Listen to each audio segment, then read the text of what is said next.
안녕하세요. 저녁라디오 DJ를 맡은 이 목사입니다. 바쁜 일상을 보내시는 성도님들을 위해 오늘도 팬인가 제자인가라는 책 가지고 성도님들과 함께 하겠습니다. 자, 볼륨을 적당히 높여주시고 이제 시작합니다. 예수님은 자격을 따지지 않는다. 누구든지 와서 차를 사세요. 텔레비전에서 자동차 판매 광고를 본 적이 있는가? 그런데 천천히 뜯어보면 단서가 붙어있다. 화면의 맨 밑을 보면 신용불량자가 불가라는 단서가 눈에 들어온다.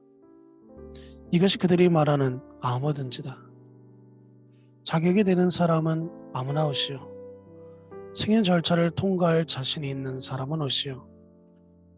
그렇다면 혹시 예수님의 초대장에도 단서가 붙어 있는 건 아닐까? 예수님이 직접 붙이신 단서는 없지만 세월이 흐르면서 교회는 그분의 초대장에 온갖 단서를 덕지덕지 붙였다. 교회 대문에는 누구든지 환영합니다라는 문구가 자랑스레 걸려있다. 하지만 눈을 똑바로 뜨고 보면 단서가 보인다. 교회가 말하는 누구든지는 별 탈 없이 잘 살아온 사람들을 뜻한다. 중독에 시달리거나 이혼을 겪는 사람들은 누구든지 포함되지 않는다. 누구든지는 점잖게 입고 다니는 사람들을 말한다. 누구든지는 특정한 정당을 지지하고 특정한 음악을 즐기며 특정한 사회를 경제적 지위를 지닌 사람들을 지칭한다. 캘리포니아 주에 살 때 외부인 출입에 대한 제한주택지라고 불리는 동네에 사는 친구가 몇 명 있었다.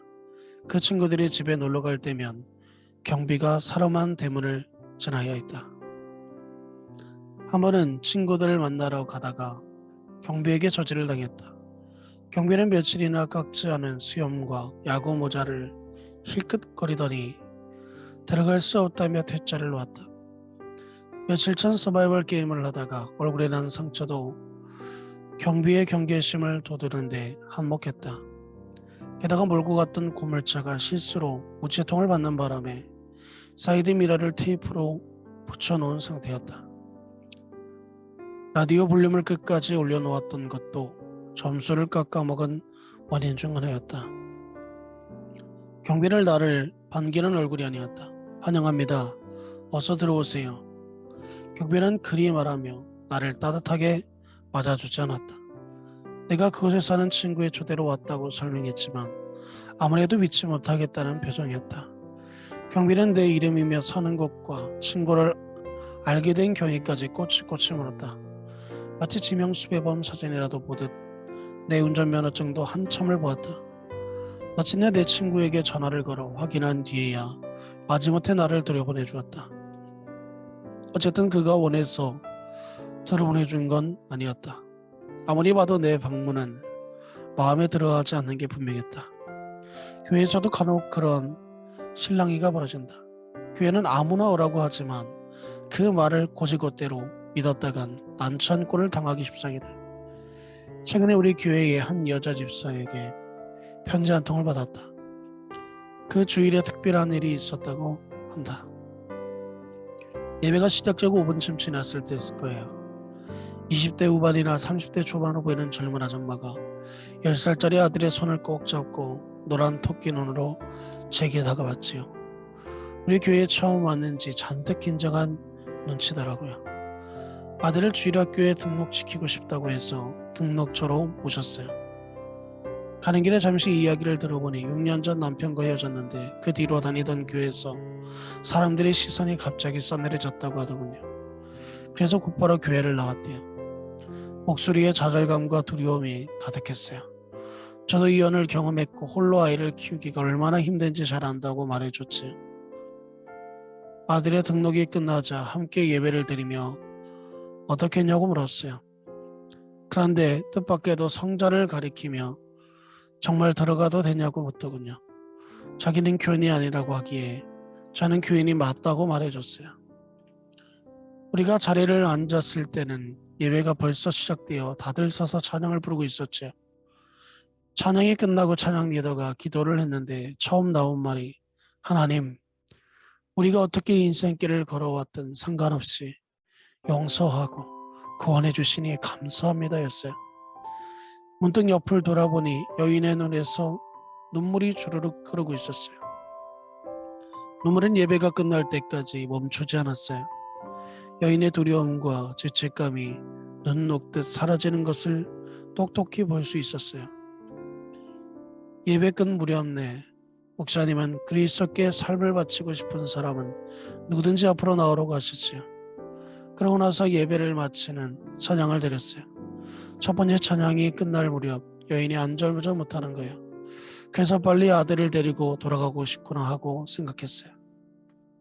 여인에게 나가도 된다고 말하려는데 제가 그 말을 꺼내기도 전에 여인이 먼저 입을 열었어요. 예수님을 영접하려면 앞으로 나가야 하냐고 묻더군요. 저는 그러면 더 좋다고 말해줬어요. 여인이 그러고 싶다고 하기에 제가 같이 나가주겠다고 말했죠. 그렇게 우리는 함께 앞으로 나갔답니다. 나머지 이야기는 내가 잘 알고 있다. 내가 앞에서 그 여인을 맞이하는데 두 눈에 눈물을 가득한 게 보였다. 여인은 내 쪽으로 몸을 기울여 내 귀에 속삭였다. 초대를 받아들여도 되는지 몰랐어요. 오래전에 이혼한 뒤로 교회에서 버림받았거든요. 여인은 대문 앞에서 저지를 당했다. 그녀에게는 안으로 들어갈 자격이 없었다. 누군가가 쿠션을 뒤집어 얼굴을 가리키며 탈락이라고 선언했다. 분명 예수님은 아무나 따라오라고 말씀하셨다. 하지만 그 말씀을 듣고 교회에 가보면 여지없이 단서가 붙어있다. 예수님의 말씀이니까 당신을 이곳에 드리기는 하지만 우리가 항상 지켜보고 있다는 걸 잊지 마시오. 대놓고 말은 안 해도 암묵적인 압박이 느껴진다. 예수님이 마태를 초대했을 때 다른 제자들이 그렇게 말하지 않았을까? 도대체 무슨 자격이 있는 거예요? 저런 각오를 지닌 자에게 따라오라고요.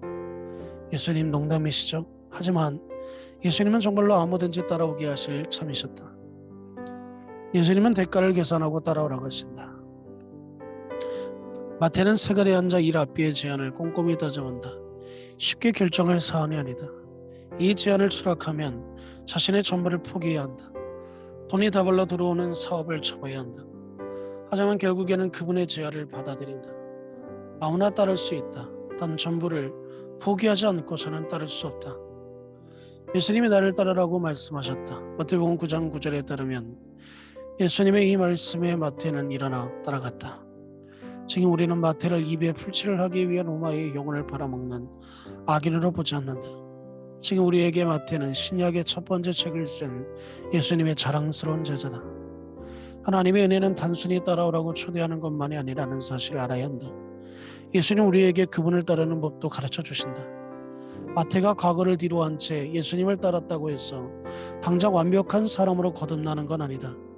아니 당장 겉으로 변한 건 아무것도 없어. 우리도 마찬가지다. 예수님을 따르기로 마음먹은 뒤에도 계속해서 그분의 은혜가 필요하다. 내 의지와 달리 펜으로 사는 날이 얼마나 많은지 모른다. 하지만 나는 예수님이 마태에게 하셨던 은혜의 초대를 매일같이 받아들인다. 나를 따르라. 누가 예수님의 제자로 초대를 받았는가? 아무든지. 과거가 음란으로 얼룩져 있는가? 상관없다. 아무든지 오라. 전과자인가? 상관없다. 아무든지 오라. 최근에 이혼했는가? 상관없다. 아무든지 오라. 당신도 내 딸 모건과 마태와 같은 난처한 순간을 겪었는가? 쿠션이 뒤집어졌다. 얼룩이 만천하에 훤히 드러났다. 유죄. 죄를 지었으니 벌을 받아야 마땅하다. 그때 은혜가 충만한 주님의 말씀이 귓가를 간지린다. 나를 따르라. 저더러 따르라고요. 저는 죄인이에요. 제가 어떤 인간인지 모르시잖아요. 제가 무슨 짓을 저질렀는지 모르세요. 물론 예수님 우리의 얼룩을 누구보다도 잘 아신다. 그렇게 우리의 얼룩을 눈보다도 더 희게 씻겨주려고 십자가에서 돌아가신 게 아닌가. 그 예수님의 은혜 덕분에 우리도 마태와 같은 기로에 서 있다. 예수님의 초대는 아무든지로 시작된다. 입에 발린 소리가 아니라 정말로 아무든지. 아무든지는 바로 나를 말한다. 그리고 당신을 말한다. 이것으로 이 목사가 추천하고 대신 읽어주는 지능 라디오 16번째 시간을 마치겠습니다. 오늘 하루의 시간도 하나님 앞에 영광 돌리는 귀한 시간 되시기를 주님의 이름으로 축복합니다. 감사합니다.